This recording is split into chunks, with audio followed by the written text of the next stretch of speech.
চলো জঙ্গলে যাব, জঙ্গল দেখাবো তোমার। জঙ্গলের থেকে একটা ইম্পর্টেন্ট জিনিস আনবো, দেখাচ্ছি তোমাদের সবাইকে সেই জঙ্গলে গিয়ে। এই যে জঙ্গলে যাব আমি এখন, দেখো কোথায় যাচ্ছি। জঙ্গলে মঙ্গল করতে যাচ্ছি, ঠিক আছে?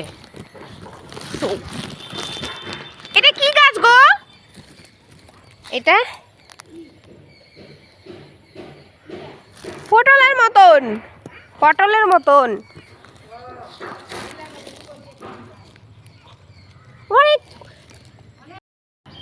এই যে দেখো, এই যে পাতা নিতে এসেছি আমি জঙ্গলের মধ্যে, পরে ডিটেলসে বলবো। তো বন্ধুরা, এটা হচ্ছে গন্ধ পাতা বা গন্ধ ভাদালি, অনেকে অনেকভাবে এটাকে মানে ডেকে থাকে, নাম ধরে ডেকে থাকে। তো কে কী বলে আমি জানি না, আমরা তো গন্ধ ভাদালি বলি।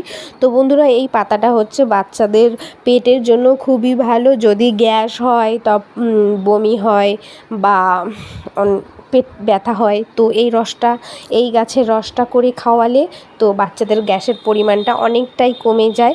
তো খুবই ভালো, খুবই উপকার। আর এখানে গিয়ে আমি পড়েছিলাম বাবা আরেক বিপদে আর কি। তো ওটা ছিল পার্থেনিয়াম। এই গাছগুলো প্রত্যেকটা ফাঁকা জমির মধ্যে হয়ে আছে। খুবই খারাপ জিনিস কিন্তু এটা, খুবই খারাপ। এতে কিন্তু শ্বাসকষ্ট হয়। আর বন্ধুরা, এখানে গিয়ে আমি শুনতে পাই যে এখানে নাকি সাপে অনেকগুলো বাচ্চা দিয়েছে। বাপরে, আমি আর ওখানে না থেকে চলে এলাম ভাই তাড়াতাড়ি করে। সাপের কামড় কে খেতে যাবে? আমার সাপকে খুবই ভয় লাগে, মানে খুবই ভয় লাগে। তো কোনো মতো করে কয়েকটা পাতা নিয়ে আমি ওখান থেকে পালান দিয়েছি। তো মোটামুটি অনেকগুলো আমি উঠাতে পেরেছিলাম। তো তারপরে একটা ছেলে বলছে, আন্টি এখান থেকে পাতা নিও না, তাড়াতাড়ি চলে যাও, এখানে সাপ আছে। একটা সাপ অনেকগুলো বাচ্চা দিয়েছে। তো আমি চলে এসেছি।